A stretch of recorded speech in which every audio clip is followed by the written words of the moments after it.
Bonjour à tous, nous sommes ici réunis à l'Avenir pour tous et nous voulions vous préciser et vous dire ce que nous vous proposons à tous ceux qui se sont levés l'hiver dernier derrière Laurence, Xavier, moi-même et avec ceux qui n'étaient pas en première ligne mais qui nous ont rejoints, notamment aujourd'hui Géraldine. L'Avenir pour tous propose un projet, un programme pôle éthique de réforme, disons d'abrogation respectueuse des droits des homosexuels de la loi Taubira. Nous nous sommes levés sur le principe de conserver la filiation humaine, qu'un enfant est né d'un homme et d'une femme. La loi est votée, elle s'applique, nous ne baissons pas les bras, la loi, nous ne la lâchons pas. Il s'agit ni plus ni moins que de commencer la réforme de la loi Taubira par un projet de réforme de la Constitution pour y inscrire le mariage comme union de l'homme et de la femme. Pour ce faire, vous tous les acteurs, vous tous les manifestants, vous tous les militants, vous pouvez vous servir de ce temps des élections municipales qui commencent, pour aller demander à ce que vos futurs élus, qui seront élus, portent la réforme par un référendum, la réforme de la Constitution. Une fois la loi, on aura abouti à ouvrir la Constitution au mariage homme-femme, la loi Taubira de fait deviendra anticonstitutionnelle.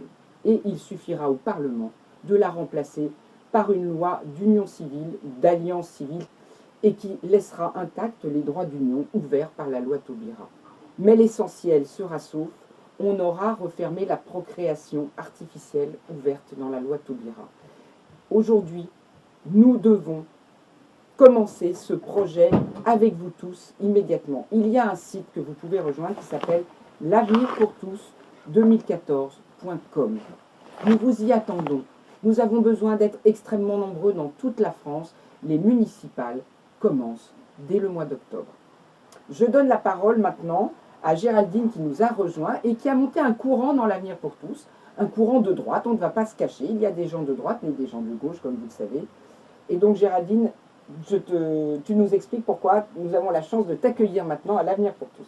Bonjour, je suis Géraldine Chamussi, 42 ans, architecte, et j'étais à la Manif pour tous dans ma section de ma ville, à Chaville, et je rejoins l'Avenir pour tous au sein d'un collectif qui s'appelle la Droite Humaine. Très bien. Et pourquoi tu rejoins? Pour continuer le combat contre la loi Taubira, un combat respectueux du droit des homosexuels et néanmoins respectueux du droit des enfants. Très bien. Eh bien, bienvenue. Et Merci. nous repartons maintenant avec une droite humaine. Laurence. Alors, nous avons la droite. Laurence. Toujours la gauche pour le mariage républicain. Et la gauche vitale, puisqu'il y a une aile droite humaine, et la gauche vitale sur tous les sujets de vie. Et je voudrais juste revenir sur un point. Nous avons retrouvé une liberté de parole, de conscience. Cette liberté, elle a un prix, mais elle a un coût, mais elle n'a pas de prix. Et je continue ce combat au sein de l'Avenir pour tous pour défendre le mariage homme-femme et la filiation humaine pour les enfants, puisque depuis le début, nous le disons, nous sommes tous nés d'un homme et d'une femme et cela doit continuer. Très bien. Donc, Xavier, toi aussi, tu continues sur ce seul programme, défendre la filiation humaine, mais les homosexuels dans tout ça. Un grand mouvement s'est levé l'année passée pour s'opposer à ce projet de loi, pour le simple fait que nous voulions défendre l'affiliation humaine, donc l'affiliation par un homme et une femme. Aujourd'hui, on entend autant les personnes qui étaient favorables à cette loi Taubira que les personnes qui étaient opposées, que personne ne reviendra sur cette loi. Cette loi n'est pas une fatalité, donc il faut nous rejoindre pour continuer à mener ce combat que vous avez mené pendant 9 mois. Tout à fait, le combat ne s'arrête pas. Rejoignez-nous sur le site, mais aussi en province. Que chacun puisse, s'il en est d'accord, nous signaler qu'il peut nous faire venir. Nous recommençons à sillonner la France. Dès d'ailleurs le 15 octobre prochain, nous serons à Nantes et puis le 9 novembre à Lyon. Mais toute la France a vocation à continuer le combat avec vous, avec nous. Donc n'hésitez pas, www.l'avenirpourtous.com. l'avenirpourtous2014.com. Nous vous attendons les bras ouverts.